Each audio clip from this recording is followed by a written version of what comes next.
jemaat miliknya Tuhan, jemaat yang dikasihinya. Ibadah raya pagi hari ini kita lakukan dengan pengakuan. Pertolongan kita datang dari Tuhan, pencipta langit dan bumi serta segala isinya. Tuhan setia dan tidak pernah meninggalkan perbuatan tangannya. Turunlah atas kita sekalian kasih karunia dan damai sejahtera dari Allah Bapa, Anak dan Roh Kudus dalam ibadah raya pagi hari ini. Kami mengucap syukur kepada Tuhan. Engkau yang kami tinggikan, Engkau yang kami muliakan. Engkau Tuhan yang siap sedia dan selalu siap sedia menyatakan kemuliaan dan berkat-Mu kepada kami, termasuk dalam ibadah pada pagi hari ini. Kami berdoa ya Tuhan kepadamu, biarlah Engkau boleh mengurapi kami hamba-hamba-Mu, bahkan seluruh jemaat-Mu, untuk kami boleh mengalami kehendak dan rencana-Mu dalam kehidupan ini, menikmati hadirat-Mu dalam ibadah ini, dan juga merasakan dan mengalami perubahan oleh kuasa yang hadir dalam ibadah ini, yaitu kuasa Tuhan sendiri. Berkatilah ya Tuhan ibadah ini dari awal sampai akhirnya. Engkau dimuliakan ya Tuhan dalam ibadah ini. Dalam nama Tuhan Yesus kami berdoa. Amin. Selamat beribadah, Tuhan Yesus memberkati kita semua. Shalom. Apa kabar jemaat Tuhan? Yang diberkati Tuhan boleh lambaikan tangannya dan berikan kemuliaan yang paling dahsyat kepada Tuhan. Haleluya. Saya melihat wajah-wajah orang yang diberkati Tuhan datang ke rumah Tuhan pada pagi hari ini. Amin. Amin. Sebelum kita memulai pujian penyembahan kita, saya ingin mengajak kita untuk membacakan 2 ayat firman Tuhan untuk menyambut pujian dan penyembahan kita. Dan saya ingin ketika kita selesai membacanya, kita memberikan kemuliaan tepuk tangan yang paling dahsyat kepada Tuhan. Amin. Siap? Yang siap boleh lambaikan tangannya sekali lagi. Mari kita baca bersama-sama. 1, 2, 3. Angkatlah kepalamu, hai pintu-pintu gerbang, dan terangkatlah kamu, hai pintu yang berabad-abad, supaya masuk Raja Kemuliaan. Siapakah dia? Raja Kemuliaan, Tuhan semesta alam. Dialah Raja Kemuliaan. Haleluya. Yes. Ajaib kau Tuhan. Yes. Oh. Terbayang kebesaran-Mu, tak terbanding kekuatan-Mu Tuhan. Kau menambah segenap jiwa dan pengharapan, dan pengharapan Ku serahkan untuk rencana-Mu Tuhan. Sama-sama katakan, hanya Kau ya. Oh, Kau ajaib Tuhan.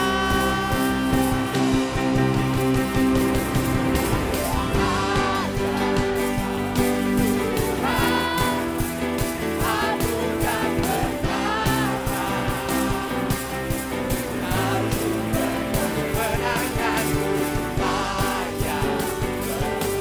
Kau sumber kemenangan, upaya berkuasa, memerintah selamanya. Yesus Kaulah Raja mulia, ajaib Kau Tuhan, agung dan perkasa, Kau sumber kemenangan, layak berkuasa, memerintah selamanya. Yesus Kaulah Raja mulia, ajaib Kau Tuhan, agung dan berkah. Siapa sumber? Kau sumber kemenangan, layak berkuasa, oh, memerintah selamanya. Yesus Kaulah Raja mulia,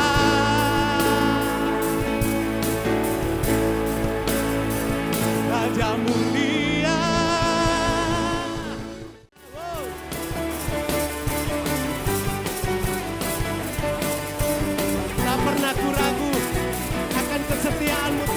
sama-sama katakan.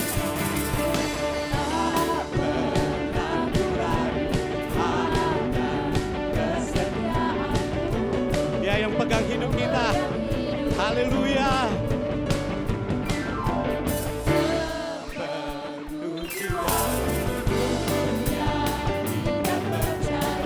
Kau tuntun langkahku.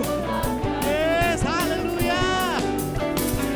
Kau ada dalam hidup, kuasa percaya untuk selamanya.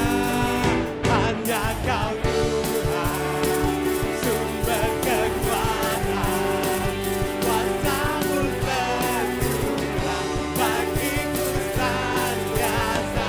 Denganmu Tuhan, ku kan berjalan dari kemuliaan.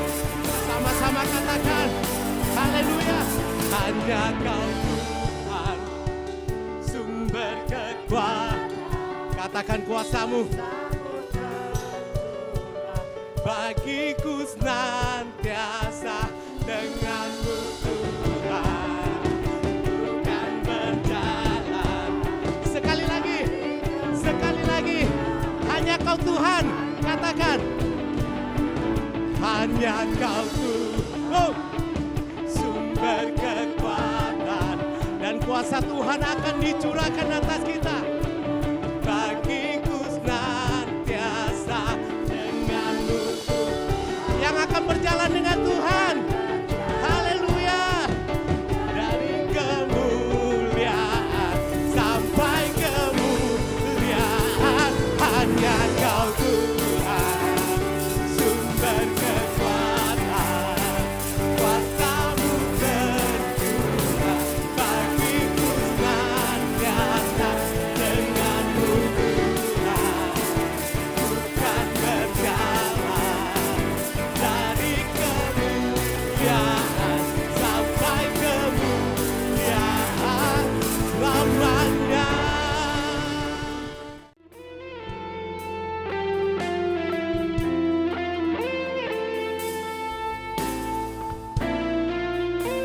Kami hidup karena percaya kepada-Mu Tuhan. Ku hidup karena percaya Kau yang berjanji setia. Pengharapanku selalu ada di dalam-Mu. Ku tidak akan menyerah meski di dalam kesesakan. Dalam kesesakan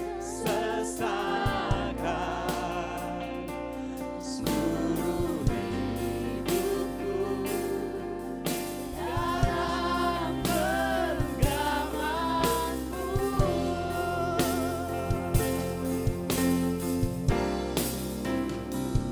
Aku punya Tuhan yang besar, yang tak berganti dan sanggup mengenapi imanku.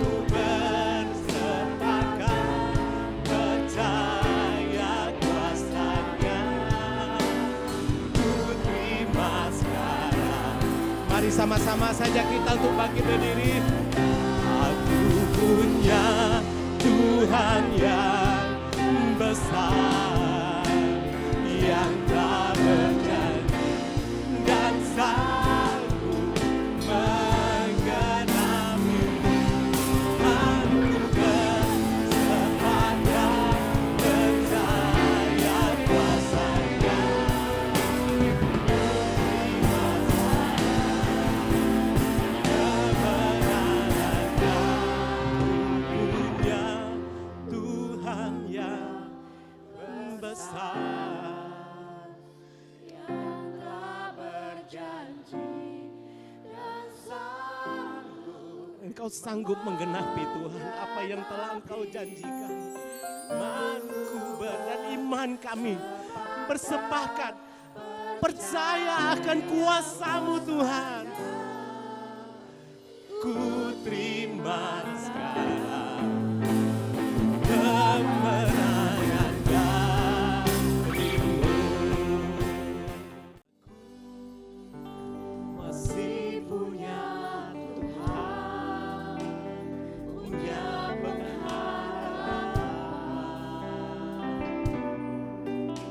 Aku tetap beriman Tuhanku, Yesus kekuatanku, Yesus kekuatanku.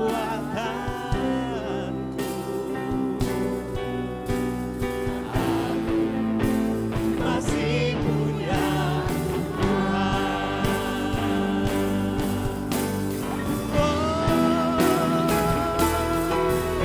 Aku masih punya Tuhan, punya pengharapan. Aku tetap beriman Tuhanku, Yesus kekuatanku, Yesus kekuatanku.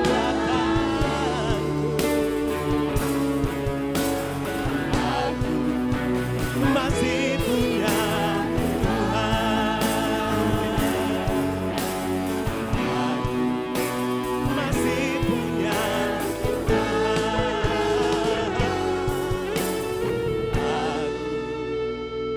Aku masih punya Tuhan. Bapa Surgawi, Allah yang Maha Kuasa, Allah yang melawat kami saat ini dengan kuasa Roh yang Kudus, kami sungguh mengimani kami tidak sendirian di sini. Engkau ada bersama-sama dengan kami dan kami memuliakan nama-Mu di rumah-Mu yang kudus ini. Bapa Surgawi, dalam menempuh kehidupan kami butuh firman-Mu sebagai bekal bagi kami. Tuntun kami dengan kuasa-Mu agar kami mengerti firman-Mu dan dapat melaksanakannya. Kami menyambut pewartaan firman saat ini dengan penuh sukacita di dalam nama Tuhan Yesus. Amin. Mari kita membuka kitab Injil Matius pasal 22. Matius pasal 22 ayat 15 sampai ayat yang ke-22. Kitab Injil Matius pasal 22 ayat 15 sampai ayat yang ke-22. Judul bacaan kita tentang membayar pajak kepada Kaisar. Bagian Alkitab ini kita bacakan secara berbalasan. Saya membacakan semua ayat yang berangka ganjil dan jemaat membacakan semua ayat yang berangka genap. Kemudian pergilah orang-orang Farisi. Mereka berunding bagaimana mereka dapat menjerat Yesus dengan suatu pertanyaan. Katakanlah kepada kami pendapat-Mu. Apakah diperbolehkan membayar pajak kepada Kaisar atau tidak? Tunjukkanlah kepadaku mata uang untuk pajak itu. Mereka membawa suatu dinar kepadanya. Jawab mereka, gambar dan tulisan Kaisar. Lalu kata Yesus kepada mereka, berikanlah kepada Kaisar apa yang wajib kamu berikan kepada Kaisar, dan kepada Allah apa yang wajib kamu berikan kepada Allah. Sampai di sini batas pembacaan Alkitab. Salam sejahtera bagi kita semua. Salam. Saya anak pulau dari Sanger. Sanger itu dekat Filipina. Sehingga ada orang bilang itu Filipina Selatan. Pelayanan di sana agak berbeda dengan di Pontianak. Di sana banyak pulau. Kadangkala kami datang ke sebuah jemaat hari Minggu seperti ini, nanti pulang besok karena angin barat kadangkala bertiup dan kami tidak bisa pulang. Nanti besoknya atau lusa kami bisa pulang. Karena itu saya memahami bila saya boleh ada di kota Pontianak, Roh Kudus pimpinlah kami. Karena Roh Kudus yang menuntun dan menyertai. Saya pernah membaca nasihat ini. Semakin Anda sukses, Anda harus semakin misterius bagi orang lain. Rancanganmu jangan ada yang tahu. Apa yang Anda lakukan jangan ada yang tahu. Anda paham mengapa ada nasihat yang seperti itu? Mengapa orang lain tidak perlu tahu rencana kita? Mengapa orang lain tidak perlu tahu apa yang sedang kita kerjakan saat ini? Anda tahu? Karena di sekitar kita ada orang yang iri hati, yang tidak suka melihat kita berhasil, yang tidak suka melihat kita sukses, yang tidak suka melihat kehidupan kita lebih baik dari dirinya. Saudara, itu yang kita lihat dalam bacaan kita saat ini. Dalam ayat yang ke-15 jelas orang Farisi berunding bagaimana menjerat Yesus dengan sebuah pertanyaan. Untuk merumuskan sebuah pertanyaan untuk menjatuhkan Yesus, orang Farisi berunding. Jadi dipikirkan kira-kira pertanyaan apa yang Tuhan ajukan supaya Yesus jatuh. Nah, inilah pikiran dari orang yang iri hati. Mengapa? Karena Yesus ketika dia tampil berbicara di depan banyak orang, kitab Injil menyaksikan ketika dia berbicara dengan penuh kuasa, berbeda dengan orang-orang Farisi. Jadi orang Farisi ini iri hati pada Yesus karena Yesus semakin terkenal dan banyak orang yang mengikuti Yesus. Nah, bagaimana cara orang Farisi menjatuhkan Yesus? Ayat 15 jelas menjerat Yesus dengan sebuah pertanyaan. Saya mau tanya kepada saudara, apa pertanyaannya? Apa pertanyaan yang diajukan untuk menjatuhkan Yesus? Anda temukan itu di ayat berapa? Di ayat berapa? Ayat 17. Coba dibaca ayat itu. Pertanyaannya. Ya, apakah diperbolehkan membayar pajak kepada kaisar atau tidak? Menurut Anda, ini pertanyaan sulit atau gampang untuk dijawab? Sulit atau gampang untuk dijawab? Oke, kita lupakan itu. Sekarang saya mau tanya. Bapak boleh membayar pajak kepada kaisar atau tidak boleh? Kepada pemerintah boleh bayar pajak atau tidak? Gampang kan mau jawab? Gampang sekali. Tetapi saudara sekalian, pertanyaan ini melalui proses perundingan dirumuskan untuk menjatuhkan Yesus. Apakah diperbolehkan membayar pajak kepada kaisar? Kalau dalam konteks sekarang saya mau tanya, Anda sudah bayar pajak belum? Sudah belum membayar pajak? Boleh tidak bayar pajak? Boleh.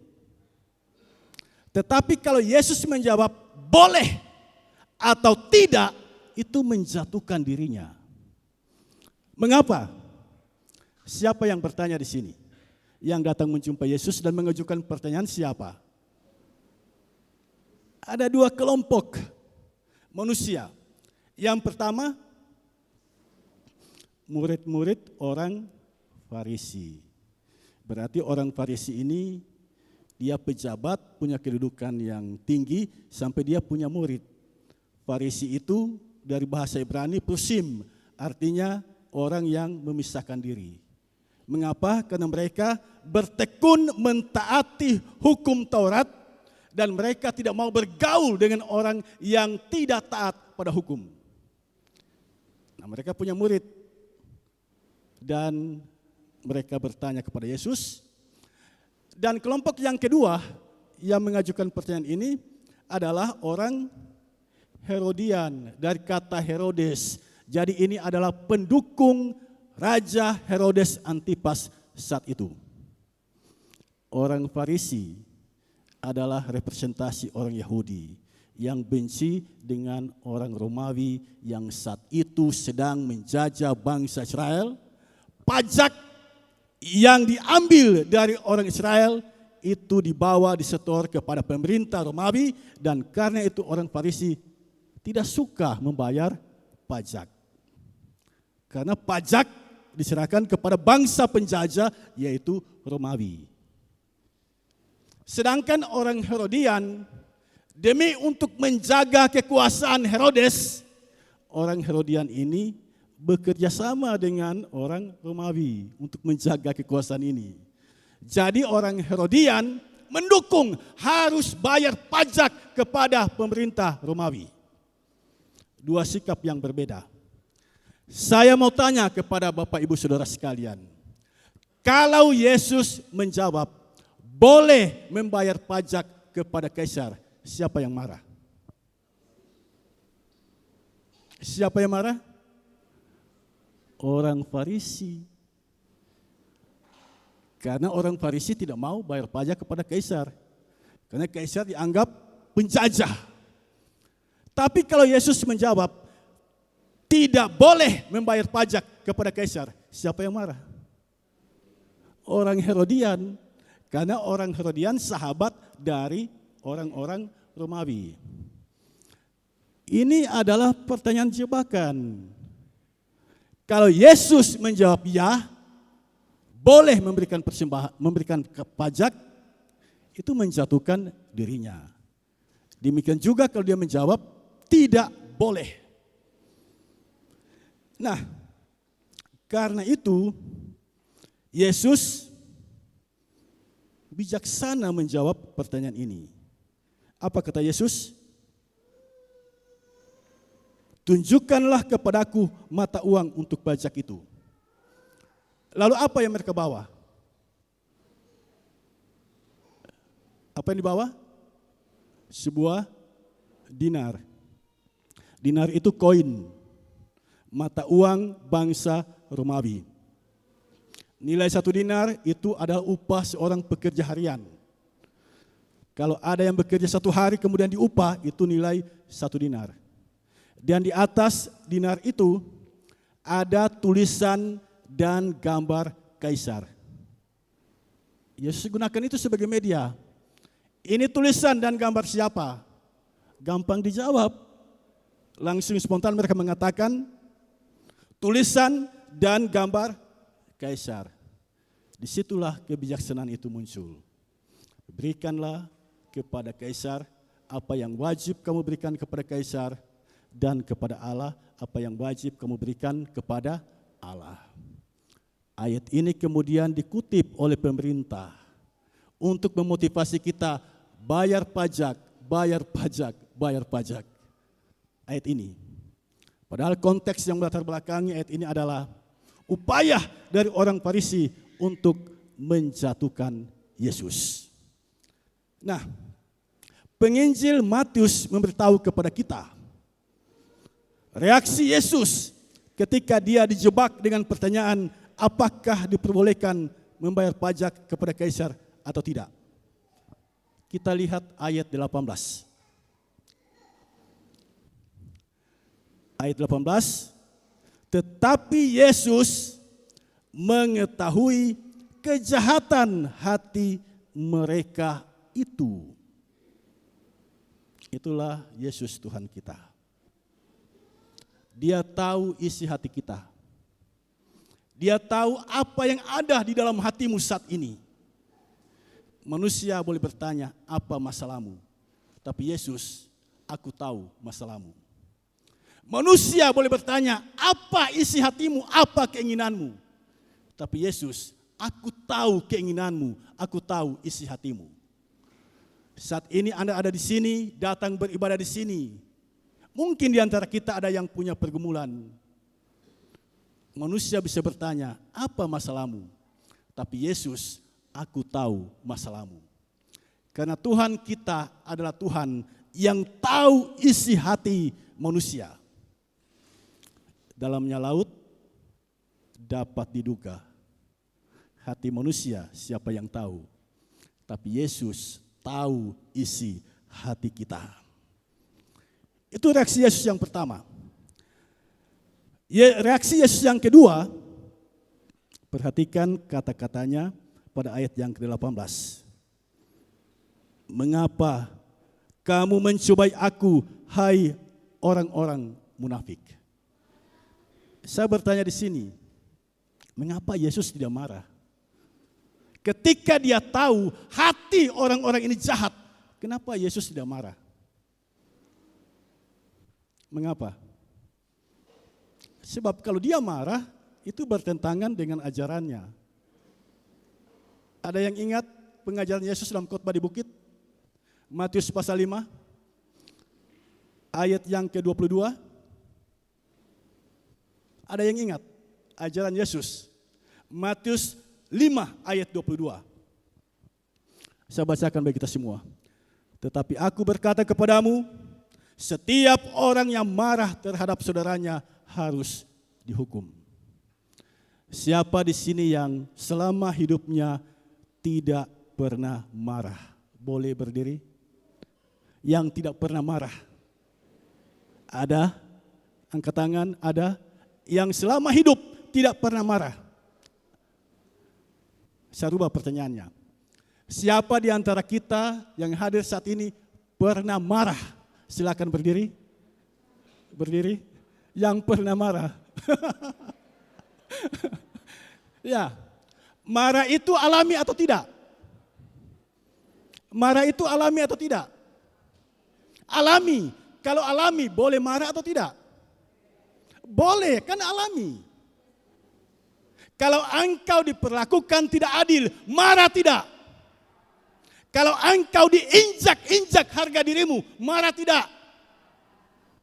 Pendeta John Stott asal Inggris mengatakan, di dunia sekarang ini dibutuhkan lebih banyak luapan amarah atas kejahatan dan ketidakadilan di sekitar kita. Jadi marah itu alami. Lalu mengapa Yesus bilang di sini, siapa yang marah harus dihukum?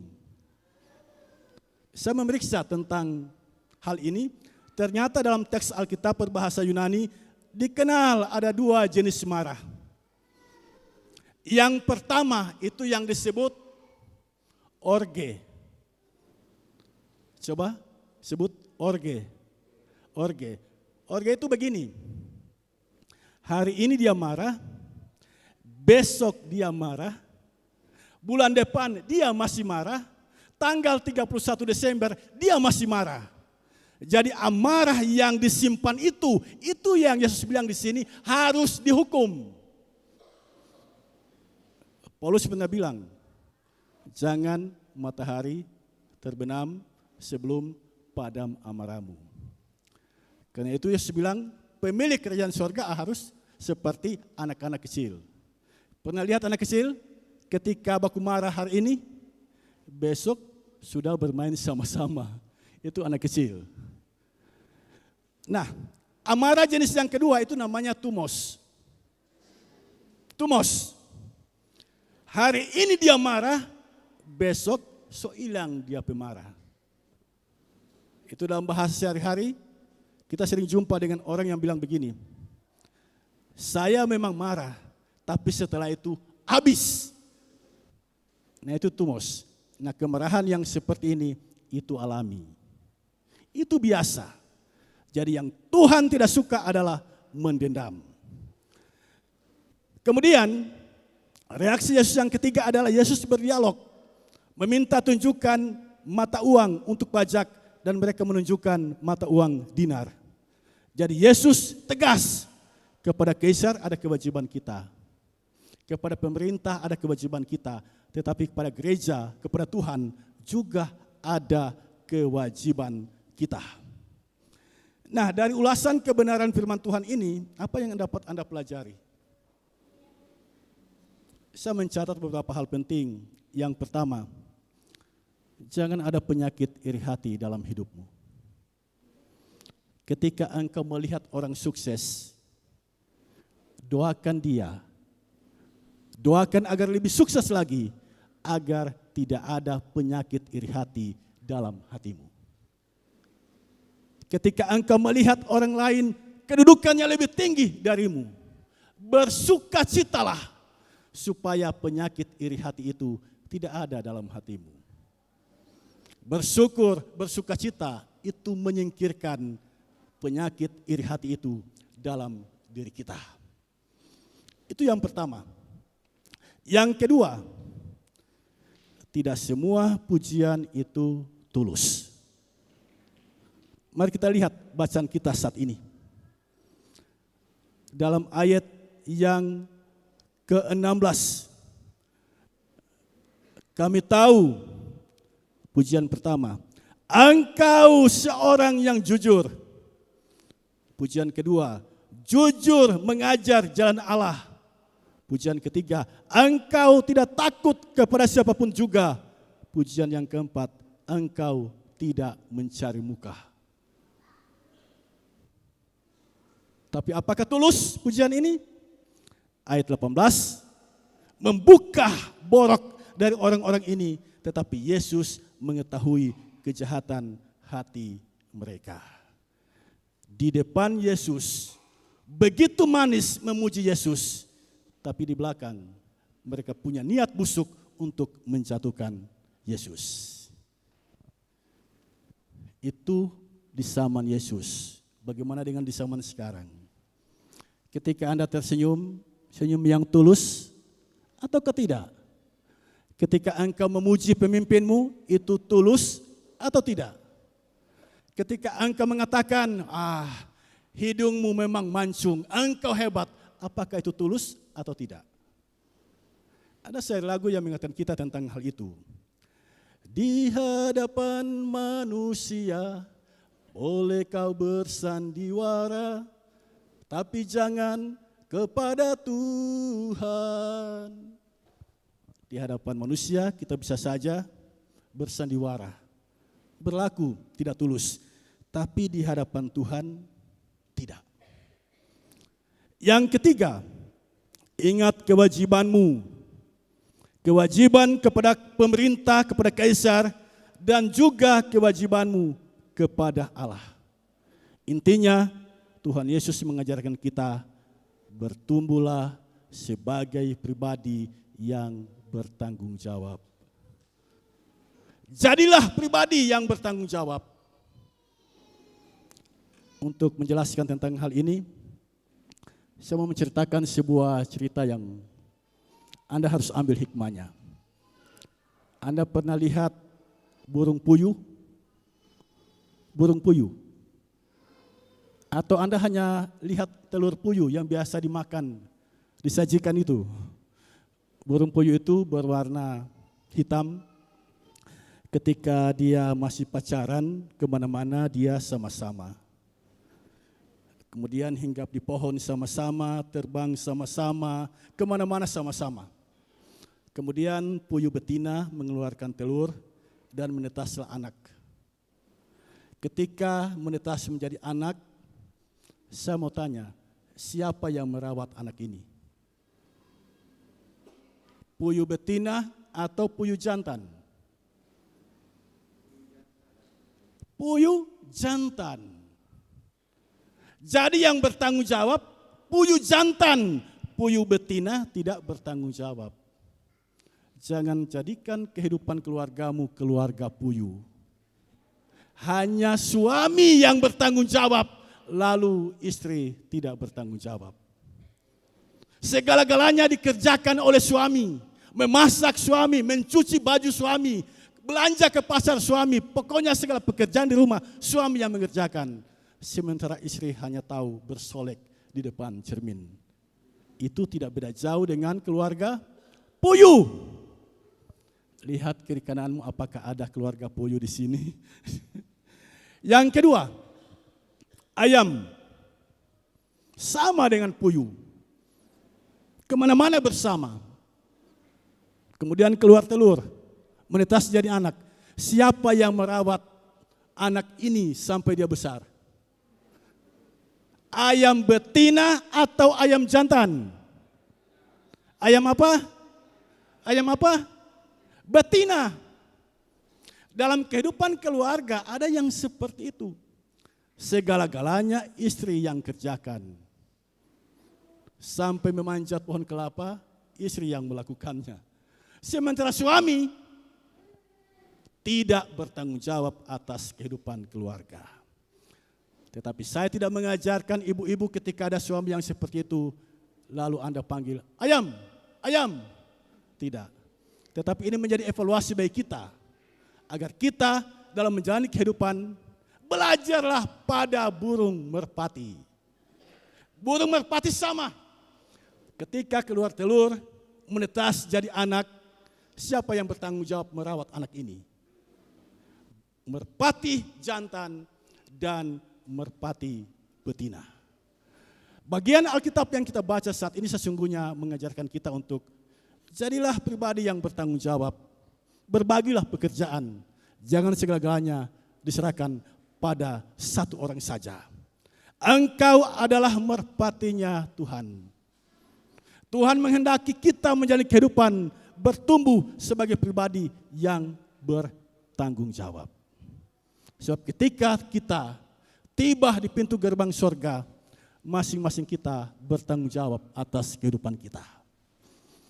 Di Sangir ada cerita tentang Siska dan Lambe. Ada yang nama Siska di sini? Nyanda Kang? Nama Lambe? Nyanda. Nah, ini Lambe ini punya kebiasaan. Kalau ada ibadah di sana namanya Pelka Bapa, khusus untuk Bapa, ibadah Pelka Bapa, dia tidak mau hadir. Yang disuruhnya adalah Siska istrinya untuk mewakili dirinya. Silakan ibadah, bilang mewakili Pak kita. Itu kebiasaan dari Lambe. Sekian tahun begitu, ketika sampai di tempat ibadah, bapak-bapak bertanya, mana Lambe? Kenapa ibu yang datang di sini? Siska bilang, Lambe bilang, kita yang mewakili. Menurut yang punya cerita, kedua-duanya meninggal dunia. Sampai di pintu sorga, diketuklah pintu sorga. Malaikat membuka buku kehidupan. Nama Siska, dibuka buku kehidupan. Ada. Siska masuk sorga. Ada DP nama. Kemudian Lambe menghadap, dibuka nama Lambe. Minta maaf. Tidak ada namamu di sini. Anda masuk neraka. Lambe protes. Dia bilang begini. Malaikat, masa istri saya masuk surga dan saya masuk neraka? Apa kata malaikat? Ngana, kamu sudah ada yang mewakili. So ada yang mewakili. Karena selama hidup dia selalu diwakili oleh Siska, maka malaikat bilang, so ada yang mewakili di dalam surga. Saudara, apa hikmah yang dapat kita petik dari cerita ini? Kita diingatkan oleh Tuhan, masing-masing kita bertanggung jawab atas kehidupan kita. Masih ingat 2 Korintus pasal 5 ayat yang ke-10? Masing-masing kita akan menghadap takhta pengadilan Tuhan. Dan kita akan bertanggung jawab atas perbuatan kita masing-masing. Mintalah hikmat Tuhan agar kita bertumbuh sebagai pribadi yang bertanggung jawab dalam menjalani kehidupan ini. Pribadi yang tulus tanpa kemunafikan seperti yang Tuhan inginkan bagi kita. Amin.